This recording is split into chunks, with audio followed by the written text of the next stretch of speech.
and we're going to kickstart this with Giulia Iannucci, who used to be in Kingston. She now lives in Luxembourg, a very familiar chamber friend. What I would say is, if you can kindly put yourselves on mute, and if you do have any chat, just put it into the question and we'll see if we can try and answer it a little bit later. So yeah, I think we're good to go. Giulia, would you like to take the floor? And really, so I'm go back a step. The first part to this is really just kind of say this whole big question about businesses being fit for being online. There's a lot of kind of, what does that actually mean? And I think hopefully between Giulia and Joyce a little bit later, after this session, you'll have a clear idea of what does this actually mean and how practical is it for businesses to kind of do this. So Giulia, enough of me, off you go. Thank you. Okay, so I'm just I prepared a little presentation to talk about why and how business can go digital. So I'm just gonna share my screen. I'll try to be to the point. Can everybody see my screen? Just give me a thumb up. No? Yes? Yes? Okay. Ooh, there is also something happening underneath. That's okay. Okay, so when folks ask me the question, it says, can you answer, is your business fit for online? I straight away said, well, of course, all business can be ready for online to go digital. So the spoiler alert of today is yes, you can do it. No matter what you do, no matter if you are B2B, B2C, small business, brick and mortar, digital, or whatever, you can be digital and you can always improve. So, well, why is not working my slides? Sorry. Okay. I personally work in digital, so obviously I'm a big supporter of digital, and this is something I've been showing to clients before, even 2 years ago. Basically, recently we had a digital revolution, and we went from what is called the age of the seller to the age of the consumer. Very briefly, before, the seller controlled all the information about the product or service they were selling. It was up to them to go out and say, this is what I sell, is the best product, it is the best service. And the buyer really was left only with the decision. It was a little bit, if you look here, I don't know if you can see my pointer, but anyway, there is a little bit of word of mouth. So if you were buying a fridge and the fridge broke down after 2 months, you would say to your neighbor, don't buy that brand, it's not very good. That's about the word of mouth. Now, with the digital revolution, when people are talking online constantly, that has completely changed. The great part is where the seller's control, so control his products and his service, but even the product information is not anymore fully controlled by the seller. Why? Because people speak online. And when you see here, UGC is user-generated content, and basically it's people going online and say, hey, I'm looking, I just bought a pair of jeans that, you know, they're amazing, and everybody else follows this, okay? So we are now in an age where as sellers, as businesses, we don't control what is said about us, not fully. And we're gonna talk about it in a second, but just bear with me. So the digital revolution happened before. And what happened with the digital revolution, very briefly, is this. Before, we were the company, we will shout our message out, someone will pick it up, and we were making money. Now, well, that's idealist. Now is different. The entire funnel, the buyer journey has completely changed. Now, usually we start with a Google search. It's the buyer that starts the journey. And they start by going on Google and say, I'm looking for a pub, I'm looking for Italian red boots. I don't know why I chose Italian red boots, but I think they're pretty cool. Or they want an accountant, they go on Google and they Google it. You need to be there because you want to be found. But that's not even that. It doesn't even finish that. Even if they go in your shop, if you, for instance, you're selling a product, they still go into your shop and then they take their phone up and they're like, okay, these red boots are cool, but let me see, how much would I pay if I were buying it from Amazon? And they compare them. And so you need to have something there so that you can prevent them to say, actually, I'm gonna go with Amazon while they're in your own shop. Or they're going to look at reviews. They're going to say, okay, I like the product, I like the service. What other people are saying? You want to be there as well to make the money, which is at the end of the day what you're there for. No, it's not even true, but yeah, anyway, let's stay there. Okay, but then this happened. So if you were already moving towards the digital revolution, if you were already moving digitally, then COVID happened. And all of a sudden, I just picked some of the headlines from different newspapers. Shops were my safe space, but now I don't want to go back. Or companies that don't allow you to do business travel, and so you cannot meet your clients anymore. Like one of the reasons we moved to Luxembourg is very much that my husband couldn't travel, is head of continental Europe, couldn't travel to see his clients. Is one of the many reasons. But so all of a sudden, we really had to pick up the digital and having networking events digital, because we cannot see each other anymore in person, not as we used to. So what does it mean that for business? It means two things. For the B2C, and especially when, in shops, people are starting to be scared.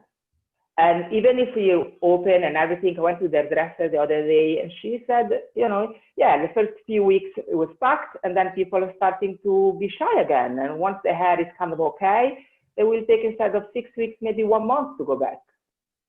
Because we are feeling the pressure. And for B2B, well, that's simple. You can't have an honest handshake with people anymore.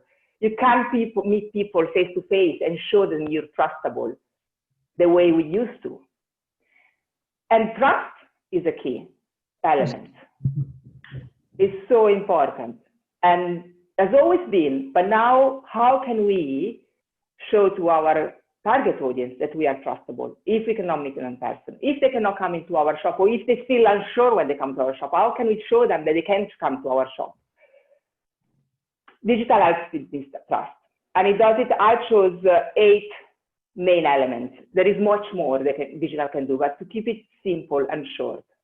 First of all, we can have communication now. Before, as I said before, the owner, the seller will speak.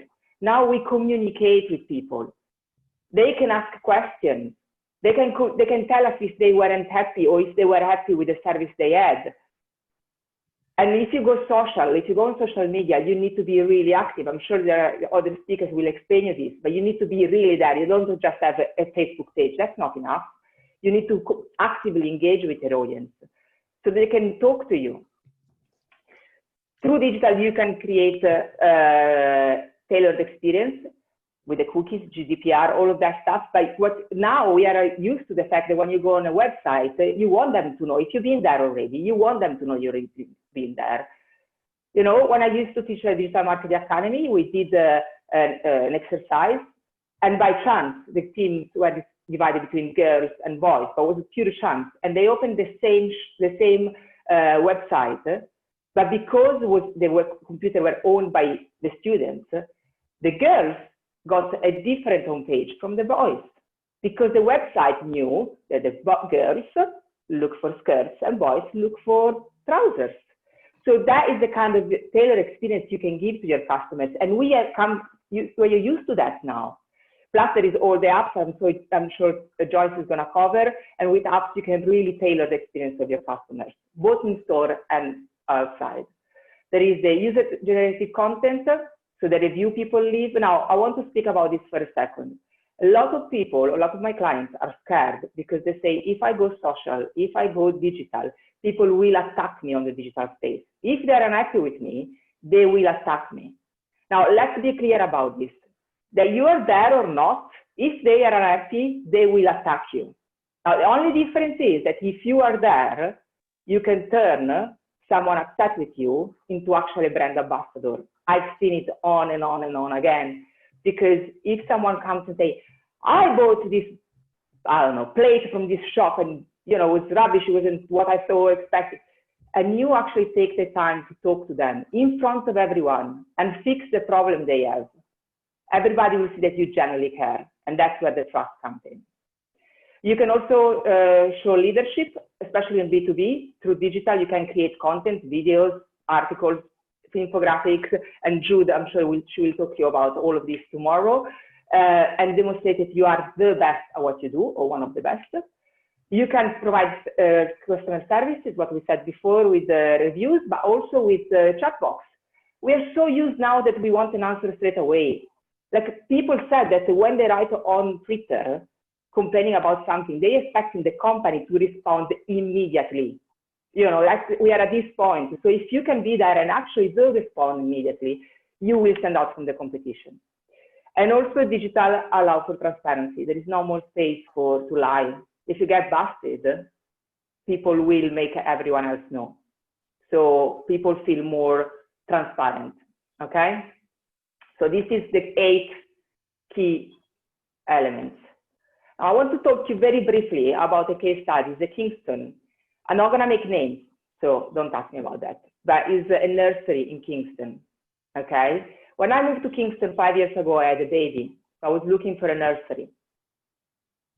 I found different nurseries and then made my choices.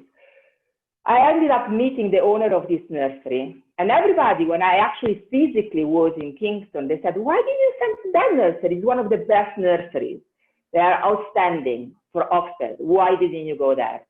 Because I didn't find it online. And when I went and looked at it, there was nothing. There was only a Facebook page. And my husband looked at me and was like, you kidding me? I'm not gonna let my child go to a place that all we know about is on a Facebook page. That's not enough. You need to be digital because you're not gonna be found, because you need to demonstrate that you're trustable. A nursery, you want to see the picture of the children in the nursery, you want to see the teachers, you want to see, but also you want to see a safe environment. Facebook is not safe. I don't want the picture of my children on Facebook. You see, so there is a lot of components, but what I'm saying is that this nursery, I know for a fact that is losing out clients because all the other nurseries are using digital and this nursery is not embracing digital. So you really need to be aware that not being there is really not being there. You don't exist, even if you are something that is very physical. Now, I don't think I have the time to show you this, but I strongly encourage you to watch this video. It's hilarious, okay? It's this woman using Google for the first time, Google Voice. And what I'm saying here is not digital. When you think, but that digital is not for me, you don't want to be like this old nonna. But also, if even this old nonna ended up using Google Voice, imagine, it means that everybody's in digital and you really need to be there, even if you think it's not for you. You need to be where your audience is. And when we talk about your audience, we not just talk about your customers, we talk about your colleagues, your employees, your suppliers, your partners. If you want to network, you need to be digital. You need to know how to use digital for your own business. Not to just have a website there and hope for the best. That's not going to do anything for your business. You need to use your website. You will have a lot about SEO, digital marketing, digital advertising, and all of this. So I'm not going to go into that. But when you are on the digital space, you really need to be active and engage with your audience. So I'm going to put down 3 examples of big brands that really nailed it. They use digital in the best possible way. So the first one is my favorite, is the Whopper Detour. Now this is a Burger King. They use geolocation. I don't know how many of you know geolocation. You can use it too. It basically means advertising based on where people are, okay, on the digital sphere. What they did was every time some people that had obviously their own apps, the customers who are getting close to a McDonald's, the app will send a message to say, hey, you can come to us and have your Whopper for only £1. And it was genius. So people were getting into McDonald's and would get out. By the way, Sainsbury does the same. If you have a Sainsbury app, you will notice that you get messages when you enter in Marks & Spencer's in Kingston. Happened to me. They send you like a specials. And when you walk into Sainsbury, they tell you what are the special of the day. Okay, so that is called geolocation. Look into it; it's brilliant and makes really for interesting conversation with your target audience. The other one is Apple Care.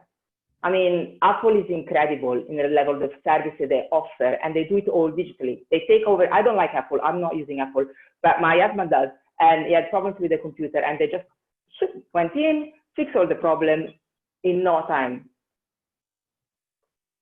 I had to go to Samsung for mine that was broken, and I had to walk into the actual physical store. The people were rude. They didn't want to fix it for me. I had to go back. Which one do you think? That my husband was laughing so much at me because obviously this is a contention at home, Apple versus Samsung. He totally won because they were able to provide a digital solution to his problem. And then the final one is the customized ribbon. Like in the middle of the COVID, they come up with this idea that you could customize your sunglasses. Now, we were all locked at home. You don't think about sunglasses. And yet they managed to make something so unique and so easy because it was super easy. You go on the website and you put whatever you want. Obviously, I bought them. That's why I know that. But and you customize with your name and all, and the color and all of that thing. And it was just made for an experience. So what digital can do for you is really give an experience to your clients.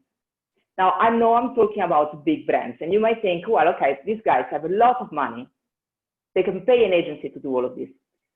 I want to show you another example. Who knows Pepe Restaurant? I mean, Pepe is in Kingston, is in North Kingston.